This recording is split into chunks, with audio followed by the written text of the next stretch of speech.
Everyone at Black Hollow Middle School feared room 27, not because of the flickering lights or the creaking floorboards, but because of the teacher who ruled it, Ms. Grinshaw. Ms. Grinshaw had been teaching longer than anyone could remember. Her skin was grayish, like candle wax left too long in the cold, and her eyes were small, black marbles that seemed to watch everything at once. She never smiled, despite her name. Her voice scratched like broken chalk against the board. No one dared talk during her class.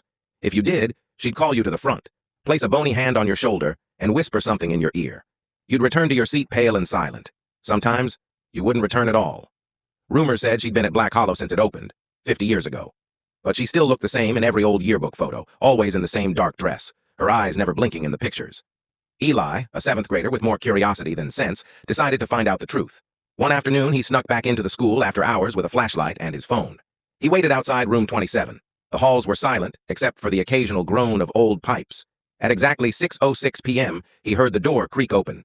Ms. Grinshaw stepped out, but she didn't walk. Her feet hovered slightly above the floor. Her eyes glowed faintly, and she murmured in a language that twisted Eli's stomach to hear. She floated down the hall toward the basement, the door shutting behind her without a sound. Eli followed, heart hammering, his flashlight flickering. The basement was colder than it should have been. The air felt thick, as if soaked with whispers. In a hidden corner beneath the stairs, he found a heavy door with scratch marks around the knob. He pushed it open.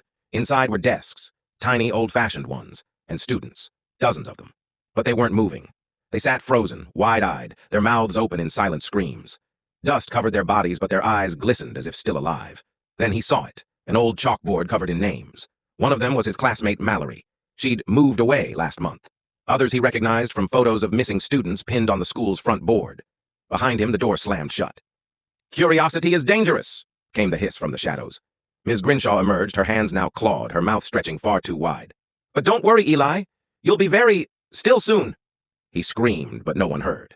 The next day, Ms. Grinshaw marked attendance. When she reached Eli's name, she paused, smiled faintly for the first time, and crossed it out. The bell never rang that day in room 27, and Eli was never seen again.